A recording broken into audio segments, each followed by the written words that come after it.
Berikutnya nanti siapa Pak Heru? Berikutnya Prof. Ridwan yang mulia. Oke, ya. Petugas supaya diperhatikan. Silakan Pak Bambang. Terima kasih Yang Mulia. Assalamualaikum warahmatullahi wabarakatuh. Yang saya hormati dan saya muliakan Ketua Mahkamah Konstitusi, para Hakim Konstitusi, yang saya hormati saudara-saudara penasihat hukum, baik dari pemohon, termohon, dan pihak terkait. Izinkan saya menjelaskan pokok-pokok pikiran yang sudah saya tulis dan sampaikan kepada majelis. Cuma dalam kesempatan ini saya akan mencoba membaca lebih ringkas poin-poinnya saja.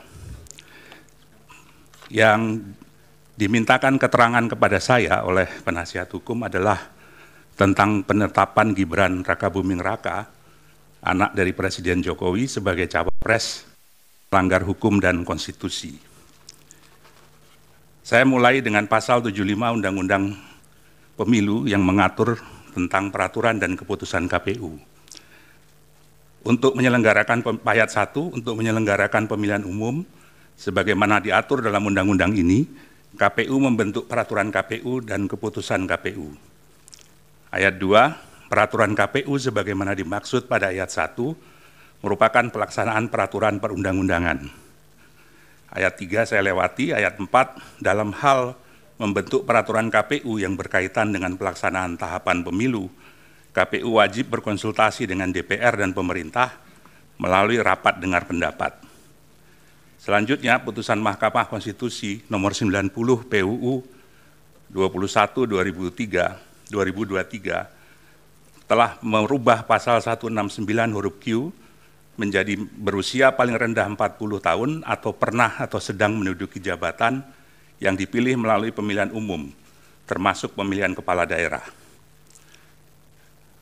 Selanjutnya, pasal 221 sampai 230 Undang-Undang Pemilu mengatur tentang tata cara penentuan, pengusulan, penetapan pasangan calon presiden dan wakil presiden. Selanjutnya, di pasal 231 ayat 4 Undang-Undang Pemilu mengatur sebagai berikut, ketentuan lebih lanjut mengenai tata cara verifikasi terhadap kelengkapan dan kebenaran dokumen persyaratan administratif bakal pasangan calon diatur dalam peraturan KPU. Pasal 18 ayat 1 peraturan KPU nomor 19 tahun 2003 mengatur bahwa dokumen yang diverifikasi adalah KTP elektronik bakal pasangan calon dan atau suami istri bakal pasangan calon. Yang kedua, akta kelahiran WNI bakal pasangan calon atau suami istri bakal pasangan calon yang telah dilegalisasi oleh instansi yang berwenang dan seterusnya. KPU telah menetapkan peraturan KPU nomor 19 tahun 2023 tentang pencalonan peserta pemilu presiden, wakil presiden pada tanggal 9 Oktober 2023 dan diundangkan dalam berita negara tanggal 13 Oktober. Dengan poin yang paling catatan yang paling penting adalah bahwa syarat calon berusia paling rendah 40 tahun sesuai dengan Undang-Undang Pemilu. Kalau kita baca dari kronologi tahapan pendaftaran paslon dan kesesuaiannya dengan peraturan perundang-undangan, KPU berwenang menerima pendaftaran, memverifikasi berkas, dan mengumumkan hasil verifikasi pendaftaran, menetapkan pasangan calon yang memenuhi syarat, dan melakukan pengundian nomor pasangan calon sesuai dengan ketentuan. Tanggal 9 Oktober, peraturan KPU nomor 19 tahun 2003, syarat pencalonan berusia paling rendah 40 tahun. Tanggal 16 Oktober, putusan MK nomor 90 merubah pasal 169 ayat Q menjadi berusia paling rendah 40 tahun atau pernah atau sedang menduduki jabatan yang dipilih melalui pemilihan umum, termasuk pemilihan kepala daerah. 19 Oktober, pendaftaran calon presiden dan wakil presiden. 25 Oktober sampai 29 Oktober adalah verifikasi dokumen pendaftaran. Masih menggunakan PKPU nomor 19 2023. Tanggal 3 November, peraturan KPU nomor 23 tahun 2003 mengubah persyaratan sesuai dengan putusan MK. tanggal 13 November ditetapkan Capres dan Wakil Presiden, Cawapres. Peraturan KPU 19/2023 belum diperbaharui.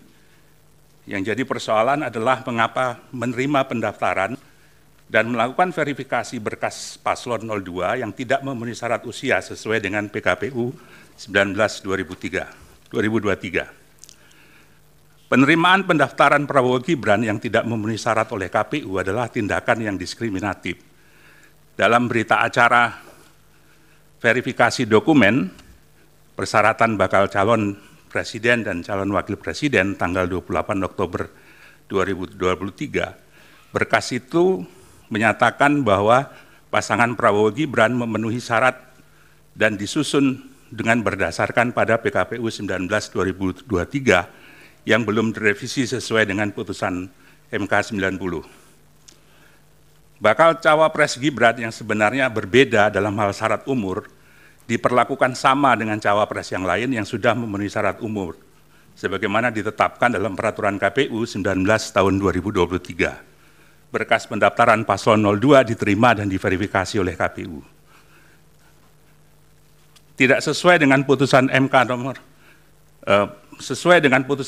nomor 27 PUU 5 Romawi 2007 yang memuat pertimbangan berkait diskriminasi.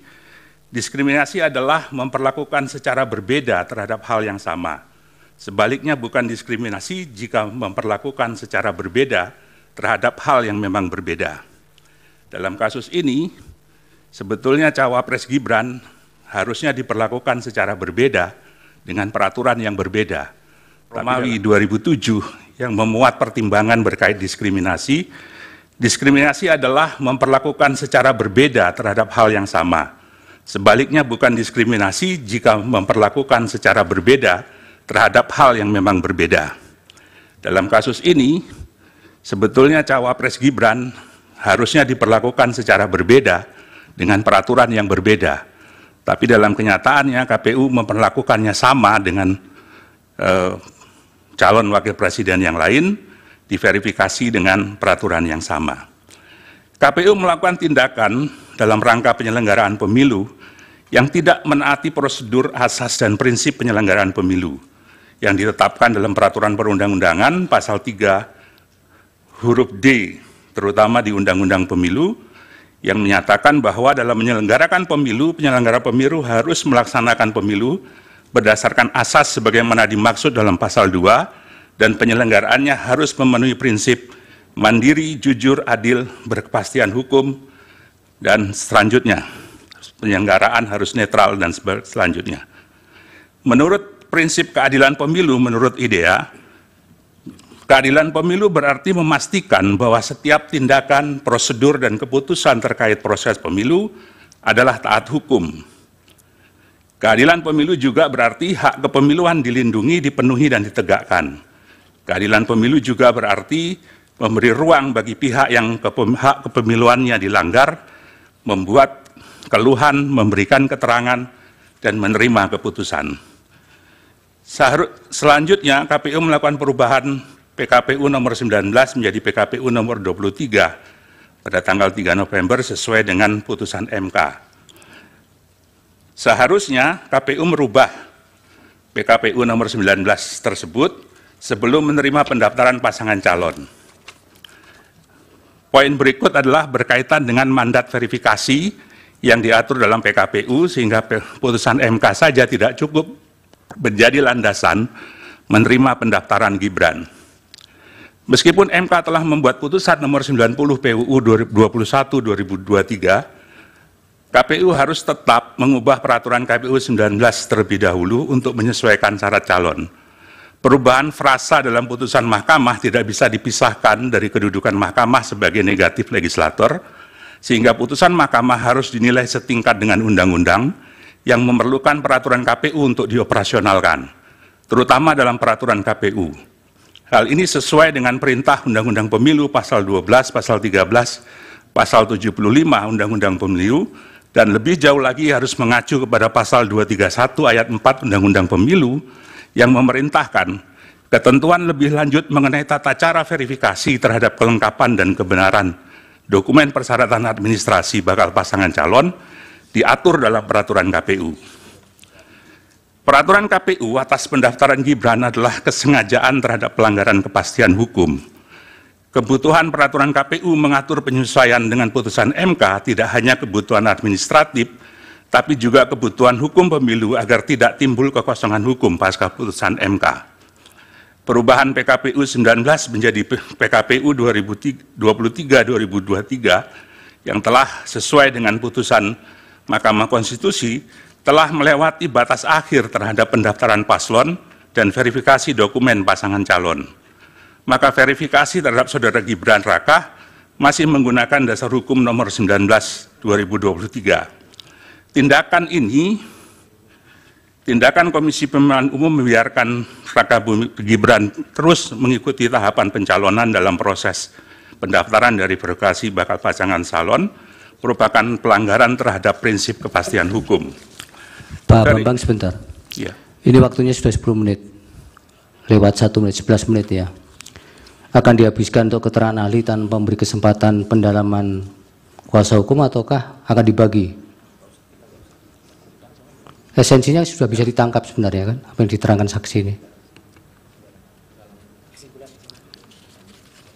Iya, maksimal 20 menit.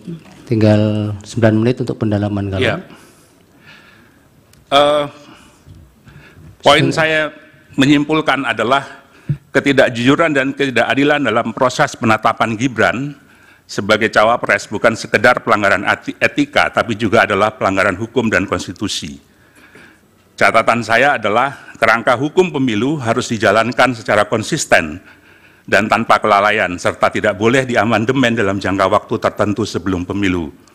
Perubahan persyaratan dalam waktu yang singkat di tengah proses pendaftaran mengakibatkan perubahan mendasar terhadap peta kompetisi pemilu 2024. Masuknya Gibran putra presiden menimbulkan ketimpangan arena kompetisi, sehingga pemilu sebagai demokrasi prosedural mengalami disfungsi elektoral. Undang-undang pemilu mestinya tidak diubah di tengah pemilu agar terjadi kesempatan yang sama dan tidak ada yang secara spesifik diuntungkan oleh perubahan dadakan tersebut. Terakhir, putusan MK terdahulu yang memutus diskualifikasi peserta pemilihan umum. Mahkamah Konstitusi pernah melakukan diskualifikasi terhadap calon bupati dalam putusan SELA nomor 145 PHP Bupati 19/2021 dalam kasus Pilkada Kabupaten Yalimo. MK memutuskan diskualifikasi juga terhadap pasangan Yusak Yaluwo dan Yakob Weremba dalam kasus Pilkada Bovendigul nomor perkara 132 PHP 2022. Begitu juga dengan kasus Dirwan Mahmud dan Hartawan dalam nomor perkara 57 PHP 2008. Saya kira demikian keterangan saya, Yang Mulia. Saya coba padatkan, keterangan tertulis secara resmi sudah diserahkan kepada penasihat. Terima kasih. Kami, Pak. Silakan Pak Heru, masih ada 7 menit. Terima kasih Pak Ketua, saya izin bertanya. Mas Bambang silakan di podium lagi, ada 3 pertanyaan saya. Tolong dibuka slide nomor 4 tadi. Slide nomor 4. Dalam slide nomor 4, putusan MK disebutkan pada tanggal 16 Oktober. Sehingga pada saat itu ada kesempatan bagi KPU untuk mengubah putusannya, mengubah peraturannya. Pendaftaran paling terakhir 25 Oktober.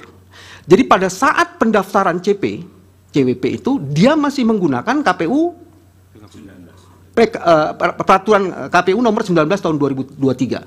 Perubahannya baru nomor 20 tanggal 3 November. Betul begitu ya? Itu pertanyaan pertama. Bagaimana pendapat saksi mengenai itu? Terus kedua, di bukti P17 itu ada keputusan Komisi Pemilihan Umum nomor 1632 tahun 2023. Saya baca hal menimbangnya dan saya baca hal mengingatnya. Tidak ada satupun hal menimbang itu yang merujuk pada putusan MK.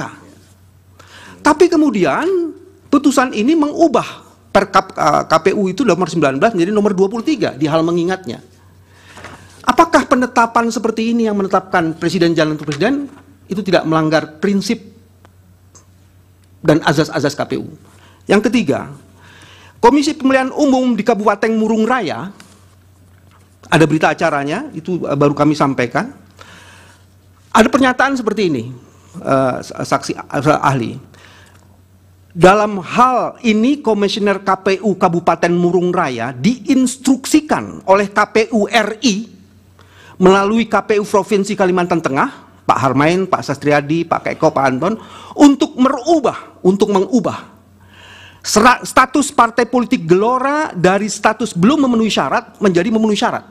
Jadi di dalam bukti itu, nomor 17, bukti yang sudah kami sampaikan itu, ada upaya dari KPU nasional untuk mempengaruhi KPU di provinsi untuk mengubah hasil verifikasi faktual yang menyebabkan suatu partai tertentu berubah dari tidak memenuhi syarat dan memenuhi syarat. Ada 3 hal itu. Di mana pelanggaran prinsip dan asas-asas konstitusi ada di situ. Silakan. Saya tambahan sedikit. Kepada ahli. Ahli mengatakan bahwa penetapan Gibran Rakabuming Raka sebagai cawapres melanggar hukum dan konstitusi. Berarti itu pelanggaran. Seandainya pelanggaran ini misalnya tidak dilaporkan kepada Badan Pengawas Pemilu, apakah kemudian tertutup untuk mempermasalahkan hal ini? Itu termasuk di Mahkamah Konstitusi. Yang kedua adalah, tadi dikatakan juga ini pelanggaran hukum dan konstitusi, berarti undang-undang dan konstitusi.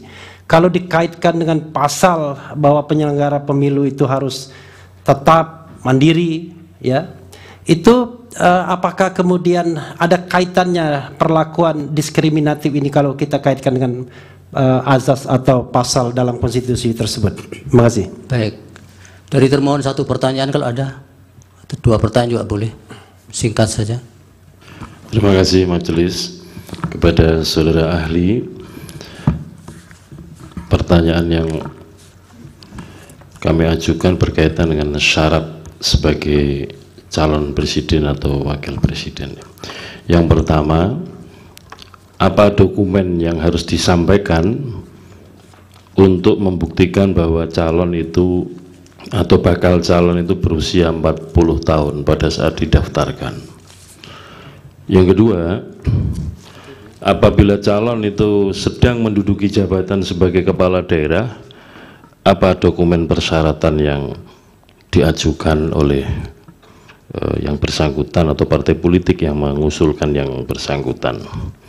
Sudah 2 pertanyaan, Pak. Cukup. Dari pihak terkait, silakan.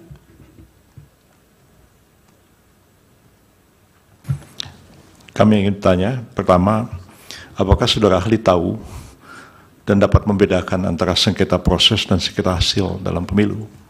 Apakah proses pencalonan itu termasuk sengketa hasil ataukah sengketa proses? Kedua, jika penyelenggara negara itu tahu bahwa ada norma hukum yang lebih tinggi yang mengatur sesuatu, tapi ada juga norma hukum yang lebih rendah, dan peraturan lebih rendah itu bertentangan dengan yang lebih tinggi. Yang lebih rendah itu secara formal masih berlaku. Apa yang dia harus lakukan jika dia berhadapan dengan situasi seperti itu? Cukup 2 pertanyaan, Prof. Dari Bawaslu ada 1 pertanyaan, cukup ya. Silakan Pak Bambang dipersingkat untuk dari para pihak tadi sekaligus.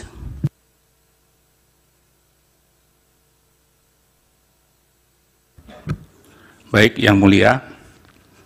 Yang pertama menyangkut dengan timeline yang tadi sudah disampaikan. Antara tanggal 16 Oktober sampai 25 Oktober, menurut hemat saya, pendapat saya, langkah yang harus dilakukan oleh KPU adalah menyusun perubahan PKPU nomor 19 2023 dan mengajukannya kepada DPR. Sehingga kemudian ada kesempatan. Mohon slide-nya Yang Mulia untuk dipertunjukkan slide 4 biar bisa. Slide tadi, tugas. Nomor 4 slide. Ya. Ada waktu kurang lebih 9 hari atau 10 hari untuk merubah peraturan KPU 19 2023 ini. Dan waktu ini terbuang percuma, tidak ada tindakan yang berarti dalam mengubah peraturan KPU tersebut.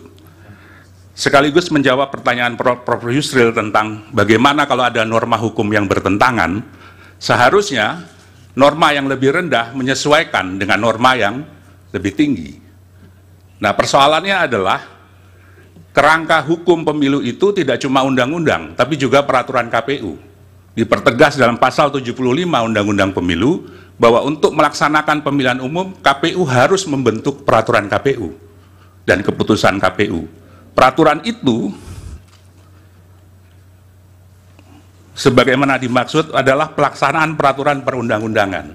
Dalam catatan ini, maka seharusnya KPU segera mengubah PKPU 19/2023 dan kemudian segera meminta kepada DPR dan pemerintah untuk mengadakan rapat dengar pendapat umum. Karena rapat dengar pendapat umum itu adalah diamanatkan oleh Undang-Undang 7/2017 pasal 75 ayat 4. Jadi ada proses yang harus dilewati melalui hal tersebut. Pertanyaan yang kedua, saya lupa. Ada putusan P17 KPU. ya. Iya. Keputusan Komisi Pemilihan Umum nomor Putusan KPU menurut saya jadi cacat secara hukum karena tidak mengacu kepada putusan Mahkamah Konstitusi nomor 90. Walaupun dia mengubah, saya tidak memegang dokumennya, mengingat pada peraturan Komisi Pemilihan Umum nomor 19, ya, dan kemudian telah diubah menjadi nomor 23. Ini menjadi pertanyaan karena ketika putusan ini dibuat, peraturan KPU nomor 23 itu belum ada, belum disahkan. Ya sudah, yang lain jawab. Yang mulia, pertanyaan saya nomor 1 belum dijawab.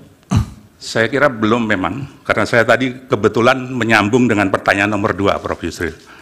Baik, yang ketiga pertanyaan dari penasihat hukum, dalam kasus KPU Murung Raya yang diintervensi untuk mengubah status parpol Gelora, setahu saya kasus ini sudah dibawa ke DKPP, tapi menurut saya ini adalah pelanggaran serius terhadap prinsip atau asas pemilu, terutama jujur dan adil. Kenapa jujur dan adil? Karena sebetulnya hasil verifikasi faktual itu menyatakan Gelora tidak memenuhi syarat, tapi kemudian dipaksa untuk memenuhi syarat. Berarti ada perlakuan yang tidak jujur terhadap dokumen verifikasi itu. Dan ini harusnya diselidiki kenapa bisa seperti itu.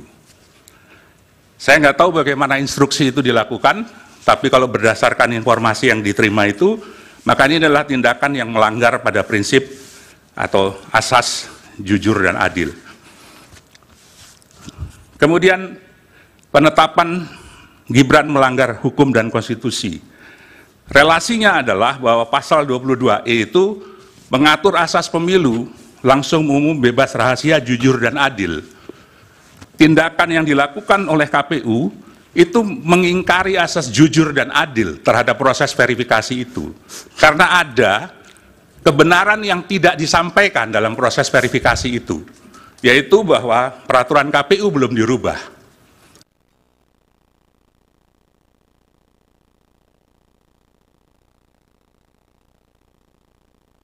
Sehingga ketika itu dijadikan